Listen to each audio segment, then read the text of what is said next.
can come in. There are a few parts where very few where the actors speak, but mostly it's the house who's telling what she's learned or her interpretation of how the event unfolds. Right. So. Right, which was taken from what Mrs. Sally said. Mm-hmm. And also Sarah Wood and Sally Carr, both the granddaughters who were helpful in letting us know we could go quite all the way back to Lucy's. But we could, although we've had relatives, Pickens relatives, and then we've had the enslaved people's relatives and people who had passed by here that we know from that period that we've been able to talk to their relatives, and so many people. That's Edgewood stage of Southern history. Right. This really is a stage for so many national events that happened. The times to put South Carolina on the national map. But then there were periods where the house was more or less abandoned or underused. There were renters here. There were professors who rented the house. There were goats that lived in the back room. I heard there were goats in the room at one time. And there were other ghost in my office. Yeah, the ghost. It's almost as if the house had a will to live. Yes. And I mean, I'm constantly amazed when I've thought about this story that this house never got torn down. Yeah. I mean, somehow it just kept coming back again. And there's a line in our preview video, and I'll probably get choked up, when that you wrote and Judith delivers so beautifully that says, and it came to the campus and it found a place it could stay forever. And every time I hear that, I choke up because I'm like, the will to keep this house going. and Because there were some really bad periods when it could have Yes. gotten very run down. And we know it will remain. Yeah. Yeah. And this movie makes that possible. Yeah. Well, and it- If nothing else, the stories can't be ignored anymore. And it and the allows the value. students to realize. That's what yeah. And that's the part I had to work, is having the interns that were young and didn't know the stories to sit and go, I didn't know that. And speaking of students, can we say something about J.R. Hall?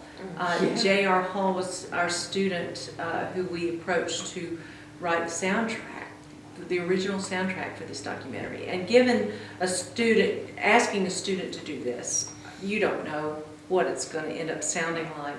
But I will never forget the first time we heard his music, and it was a computerized version, but we sat around and he played this for us, and I wept. I said, well, I love the house. That's a personal thing. I said, but as an educator, and most of us are all educators in one way or another, history, you have to learn from history. And it's so sad to me when kids think history is boring today. And so I was talking to a parent the other day. I said, yes, bring your child to the film, because we made it in a way that it would come alive and it wouldn't be not something that an eighth grader wouldn't enjoy. Right.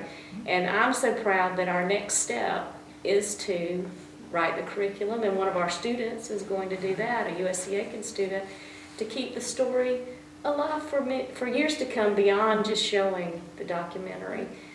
So that young people can experience history, and maybe that's like, well, maybe history's not so bad. It's not just a dusty old book. Right. And I think that's one of your goals as a historian, Maggie, is it's not just dusty old books. No, and as a matter of fact, to have this opportunity to do this visually, and then to have students that I had seen in the classroom who had, been writing out their exams and that sort of thing, and they did not necessarily know the full story. They might have just had a little bit of background information about their character, and they're all so thrilled to come see the whole story.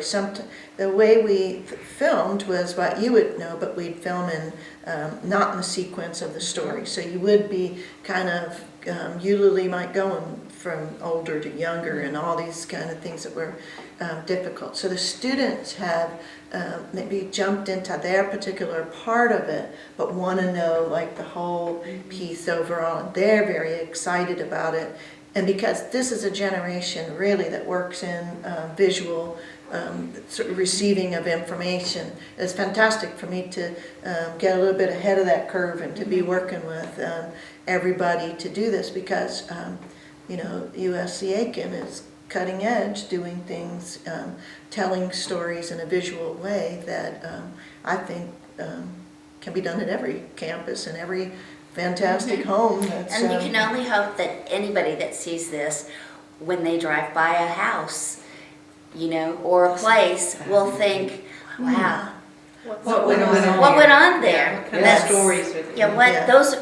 Somebody had to live there, and things had Die to there. happen there, and Yeah. die there, and I hope that's what I always did, was wonder what's in that house, I just want to see it. Well, I think it's a different era where people don't necessarily die at home, but there were many, many deaths that were in this home, from children to adults. And that's, I think, something different than students would necessarily experience, because we are generally going to be in a hospital or a nursing home or something. So this house really holds that spirit of the last life of quite a few people, and that's a different sort of thing. I think one of our first days of filming was, how many funerals did we do? We only had 2, it seemed like more. We only had 2 that day, But we had a wedding. Yeah, Yeah. then we had the hearse here. Then we had the And then the hearse. Oh, that's right, seasickness, we had Yeah, the we had seasickness. seasickness and one then day. Illness, death, Death, there's births, seasick, there's, Russia, yeah. not Russia. Yeah, we had just, and it was never like straight in the storyline, so I'm actually kind of excited to see it all the way through. In the right sequence, yeah. And we have to say with a little bit of pride that in less than 2 weeks, Yes. we have no more tickets left for the Etheridge Center for the premiere showing of it, which I That's think is kind of exciting to show community interest. Oh, gosh. And I think the community interest is only going to grow.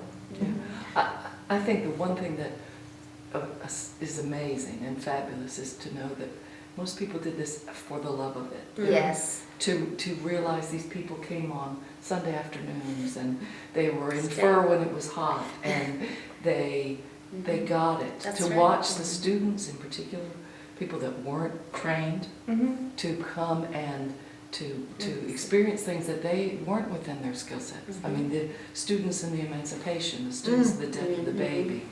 That was a hard day to That was a very difficult that was a day. tough day with Aaron off into the Hitchcock Woods. Oh, my word. Yeah, The road- that was just really, Yeah. really That hard. was- And it was hard on them too. It was Yeah. hard on Ben on the horse, and it was just a tough part of history to go back And into. oh yeah, Yeah. well that's what it was, and that's not what it was, but it's the closest that we can get Yeah. to even paying homage to the people that had to actually endure that. A life of enslavement where families would be split.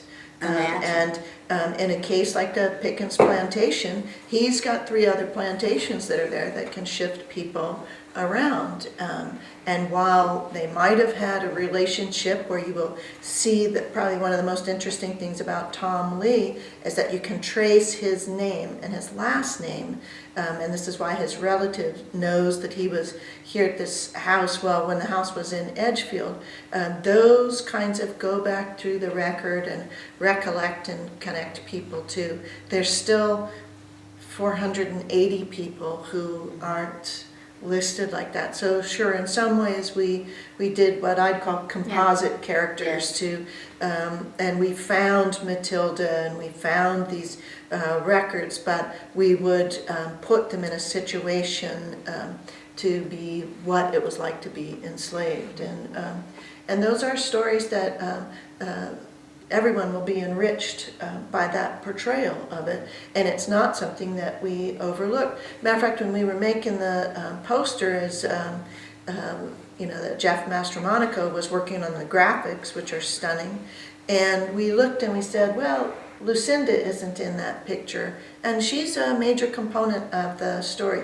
Dushika's not in the picture. Should we have her? We were thinking about who are these kind of major characters and storylines, and so the African American portrayals are rich and make a major part of this story. Mm-hmm.